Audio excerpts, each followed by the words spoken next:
àkọ́kọ́ ọmọ kéwú tó jẹ́ pé kò lè bọ́ lọ́dọ̀ Ọlọ́run yóò jìyà láyé yóò jìyà lálẹ́ kí a máa àfáà tẹ́ ń tọrọ fún yín àfáà tẹ́ ń gbìjà fún yín gbogbo ẹni tó bá wá tẹ̀lé àfáà náà ẹjọ́ sórí ibú papọ̀ ni torí tẹ́ bá lọ lé wọ́dún tí Sheikh Adamu pé tí lékè tí mọ́díkàsí pé 18 years Sheikh Adamu ní wa man yata'awwanu ma'ahu aw yudafi'u anhu gbogbo ẹni tó bá kún lọ́wọ́ ni àbí ń defend àfáà yín yìí sẹ́ wallahi Sheikh Adamu ní Ọlọ́run dá sọ̀rọ̀ náà àfáà yín tẹ́ ń defend òun lórí bú ọmọ kéwú tó kọ́kọ́ sọ pé Sheikh Adamu ìyá Sheikh Adamu ojú wọn ni wọ́n fi ṣàṣejẹ fún Sheikh Adamu títún gbọ́ àfáà yín tẹ́ ń defend ó ní ojú ìyá Sheikh Adamu ni wọ́n fi ṣàṣejẹ fún Sheikh Adamu fi ní ìmọ̀ tí Sheikh Adamu sì ṣàlàyé bá wọn ṣe kéwú lójú ayé wọn ládùúrú àwọn àfáà yìí àkọ́kọ́ ó tàbùkù ìyá Sheikh Adamu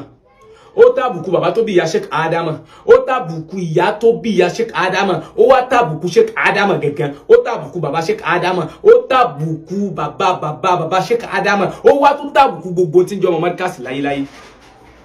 sáfà yín lẹ́nu ìyọnu kódà kò lè yọnu Ọlọ́run débi pé ó yí tà Nábì sallallahu alaihi wasallam ìwú túbà ó lé lọ́wọ́ tú orí Sheikh Adamu lo ojú ìyá wọn náà fi ṣàṣejẹ fún ó lè bọ́lọ̀ dáadáa ńgbà tó sọ yún tán ọ̀tún lọ́mọ Sheikh Adamu ó dáadáa dìgbòlúgí gbogbo èèyàn jẹ ìwọ gẹ́gẹ́ ní dìgbòlúgí ìwọ lọ báyé jẹ́ nìsín gbogbo TikTok gbogbo àwọn àfà kòkò ní wọ́n ń gbé kaná oògùn náà ń polówó ọlọ́kọ́kọ́ bẹ̀rẹ̀ oògùn pípolówó sì polówó oògùn pé ẹ wá mọ̀ ẹ wá sọ̀yẹ̀ ẹ wá fáàmù oògùn owó iná lọ ń polówó ta ló báyé jẹ́ tó jù ọ lọ sọ̀rọ̀ bóyá ìtàn fòọ́rú gbogbo ń tọ́ sọ lọ́ bá lákọọ́lẹ̀ bàbá wa Mudirul Markaz hafizahullah wọ́n wá ń ṣe wáàsí pé àwọn tasọ́wùfù èṣù wà tasọ́wùfù dáadáa wà wọ́n wá ń ṣàlàyé pé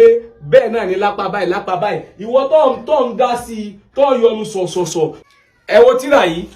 Ibn Taymiyyah ló ṣe tírà yìí fíkì tasọ́wùfù lẹ́yìn tẹ́ ń sọ pé Mudiru ṣe báyìí nígbà tó jẹ́ pé lórí ibu ni yín bẹ́ẹ̀ bá máa ṣe tí wọ́n ṣe aróṣe máa ta ara yín bù máa sọ nígbà tó jẹ́ pé tẹ́ ń ṣe ni ẹ lọ lè kà á tí wọ́n bàbá ka tírà wọ́n sì sọ̀rọ̀ jáde ẹ lọ lè ka fíkì tasọ́wùfù tẹ́ bá wá kà ẹ lọ sí page 169 gbogbo owó tó ń defend àfáà yìí ọ̀ ní lábọ̀ tó ọ̀ bá ka page 169 yìí má kulẹ̀ tún ka tòkè yìí ka bíbí lásán kọ́ ká jáde fílẹ̀ bá náà kábí lásán ká jáde 169 fíkì tasọ́wùfù download ẹ̀bẹ̀ online tó ọ̀ bá ká jáde ọ̀ ní lábọ̀ kọ́ ká jáde